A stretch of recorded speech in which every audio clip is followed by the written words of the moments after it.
My name is Ann Rayburn. I'm from Birmingham, Alabama, and I donated a kidney to my friend Tess.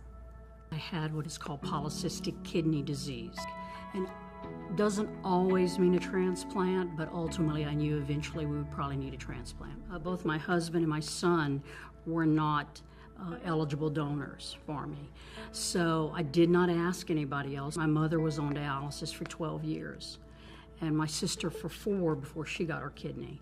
And so I just always thought that I would probably be on dialysis and was hoping to hold it off as long as I could. I've known Ann a long time, and she kept asking me, probably for 2 or 3 years, how I was doing, what the progression was. And so one day I think she called me, and kind of right out of the blue, overwhelmingly, told me that she had been thinking for a while of donating a kidney. I have a different worldview than a lot of people. I've worked with organ donation for over 25 years, and so I've had the privilege to see firsthand what donation means, not only to the donor family, to living donors, but to the recipients. And so Tess was the first person I knew when I moved to Birmingham. In fact, I knew her right before I moved here. And it just was kind of a natural extension. She's a very loyal, generous, giving person.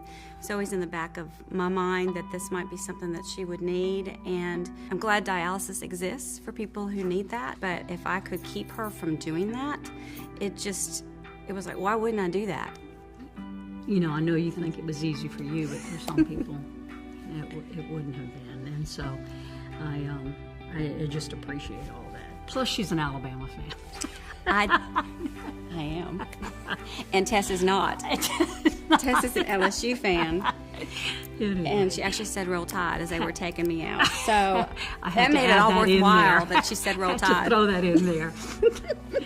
Anyway.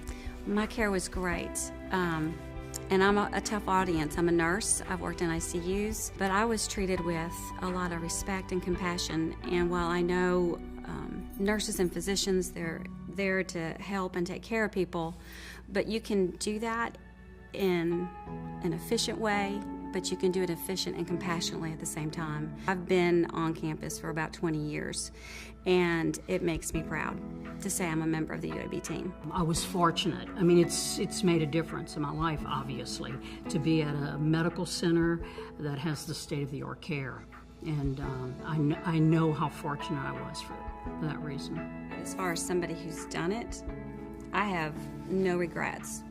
People say, well, did it hurt? It's like, well, yeah, they took your kidney out. I mean, yeah, of course it hurt, but I very quickly felt better, like within days, and no change in the quality of my life. It was a wonderful experience, and I think more people might donate if they could. I think they're unsure or maybe a little afraid, and so I love the way Ann said that the after effect was you feel like it was not an easy decision, but for you it was, once it was over, you realized you've changed somebody's life.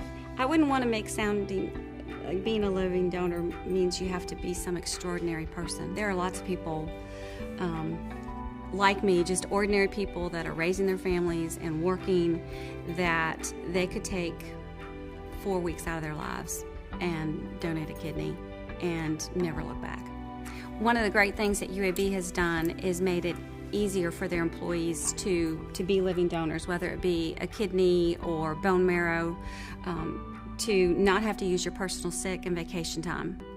And because being a living donor is not supposed to cost you anything or impact your life in that way. And so for UAB to make that commitment to the donor makes it easier to help people like Tess.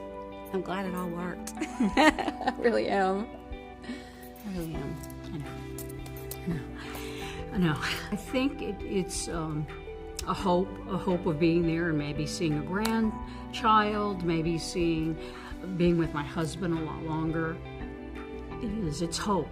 It's hope for the future. It's hope for other people that may live a full life. And hope that hopefully other people can will donate too, to help other people's lives.